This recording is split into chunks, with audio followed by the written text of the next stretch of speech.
Right now, you are full. You probably don't even notice it, but you are. Somewhere in your kitchen, a fridge is humming, and the moment your stomach gives a tiny rumble, you open a door. You solve the problem before your body even complains. Hunger for you is a skipped meal. But for nearly all of human history, hunger was the thing built to end you. Most people think surviving an ancient famine was simple. You probably assume they chewed on tree bark, but bark was just the warm-up. When a true famine hit, hunger didn't just make people physically weak. It changed how the brain prioritized everything. Long-term survival, morality, and social rules all became secondary to one single question: where is the next meal coming from? But here is the part that makes famine truly terrifying. Starvation doesn't turn every human into the same kind of monster. Some people abandon the weak. Others share their last bite with them. And somehow, both behaviors have helped humans survive. We are going to look at the escalating nightmare of starvation. And we will start with the darkest line our ancestors crossed. Because when the wild animals die off, the only meat left walks on two legs. In ancient European caves, archaeologists have found human bones that were intentionally smashed. They were scraped open to extract the fat and marrow. And this wasn't just prehistoric behavior. At Jamestown, during the starving time of 1609, historical accounts reveal that desperate settlers resorted to cannibalism. The archaeological evidence suggests that at least one individual was butchered for consumption. This was never about madness. When you have burned through your own body fat, eating the fallen becomes pure, cold math. By week 4 of a famine, they didn't see neighbors anymore. They just saw calories. But consuming the dead was actually the straightforward part. What they did to the living to save their remaining resources is where the real limits of human empathy were tested. So, you are starving.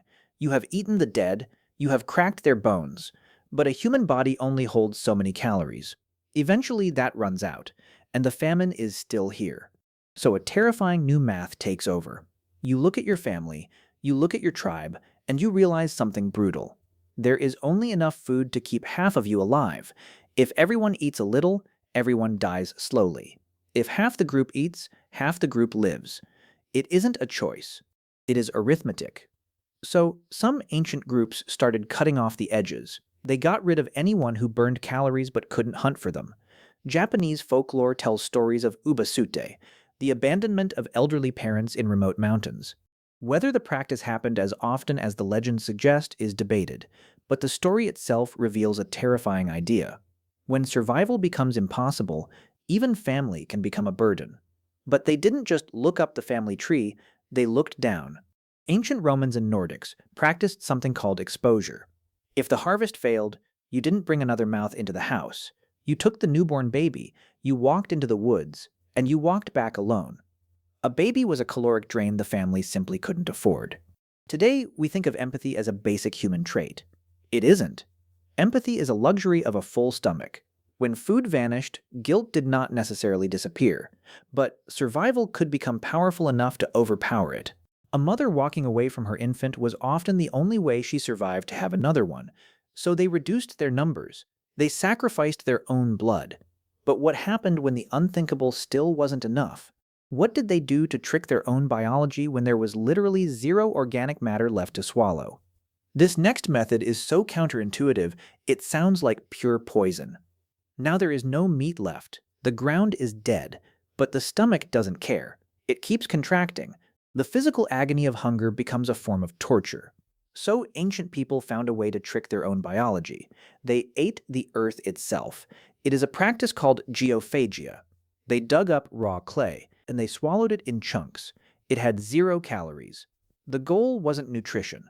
It was to make the stomach feel less empty. Some clays could bind water. They could interfere with digestion and cause serious intestinal problems.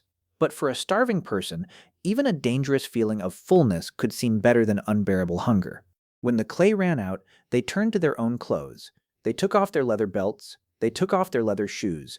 They stripped the leather off their armor. They boiled it in water for days. They boiled it until it broke down into a thick, foul sludge. They were boiling their own clothes and equipment, trying to extract anything the human body could possibly use. Boiling boots sounds like the absolute bottom.